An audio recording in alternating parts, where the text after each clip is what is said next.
તાજેતરમાં જ સ્થાનિક સ્વરાજનું ઇલેક્શન હમણાં પૂર્ણ થયું ત્યારે સમગ્ર ગુજરાતની અંદર આમ આદમી પાર્ટીએ 5500થી વધારે ઉમેદવારો જ્યારે સ્થાનિક સ્વરાજના ઇલેક્શનની અંદર જ્યારે ચૂંટણી લડ્યા છે ત્યારે આમ આદમી પાર્ટીની અંદર 500થી વધારે ઉમેદવારોને ગુજરાતની જનતાએ જંગી બહુમતી સાથે જ્યારે જીતાડ્યા છે અને ખૂબ દાદાગીરી, તાનાશાહી, પોલીસ, દામ સામ દંડ ભેદની જે રાજનીતિ ભારતીય જનતા પાર્ટીએ જે કરી એની સામે પણ અડીખમ જ્યારે આમ આદમી પાર્ટીના જે તમામ ઉમેદવારો ઉભા રહ્યા અને ખૂબ લડ્યા, ખૂબ સંઘર્ષ કર્યો, એ બદલ આજે એમને સન્માનપત્ર આપી એમને સન્માનિત કરવામાં આવ્યા છે.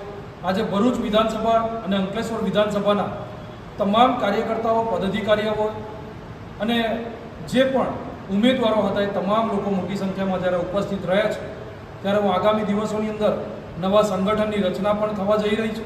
આ નવા સંગઠન થકી આવનારા 2027ની અંદર ગુજરાતની અંદર એક પરિવર્તનની લહેર લહેરાય અને આમ આદમી પાર્ટીની સરકાર બને એ હેતુસર ખૂબ મજબૂતીથી આજે પણ અમે સૌ જનતાની વચ્ચે અડીખમ ઊભેલા છે અને આવનારા દિવસોમાં અવિરત આવી જ રીતે જનતાની સેવા અમે કરતા રહીશું.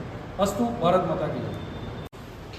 આજ રોજ અંકલેશ્વર વિધાનસભામાં જે પણ તાલુકા પંચાયત, જિલ્લા પંચાયત અને નગરપાલિકામાં જે ઉમેદવારોએ ઉમેદવારી કરી હતી અને મજબૂતાઈથી આ ભારતીય જનતા પાર્ટીની જે તાનાશાહી સરકાર છે એ લોકોએ સામ દામ દંડ અને તમામ પ્રકારનો ઉપયોગ કર્યો. આજે તેવા તમામ ઉમેદવારો અને કાર્યકર્તાઓ જોડે આજે એમને સન્માનપત્ર આપી અને એમણે જે ખૂબ સરસ અને પ્રશંસનીય કામગીરી કરી છે એ બાબતે એમને પ્રમાણપત્રો આપવામાં આવ્યા છે.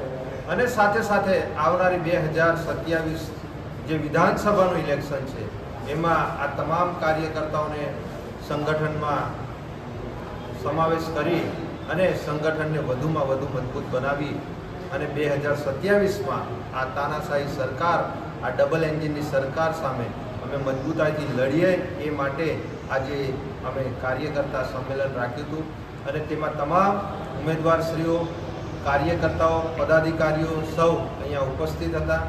એમના સૂચનો લીધા છે, માર્ગદર્શન લીધું છે અને આવનારા દિવસોમાં 2027માં અમે આ કોઈ પણ ઉમેદવારને અહીંયા ઉમેદવારી કરી અને જંગી બહુમતીથી જીતાડીએ એવા તમામ પ્રકારના પ્રયાસો અમે આવનારા દિવસોમાં કરીશું.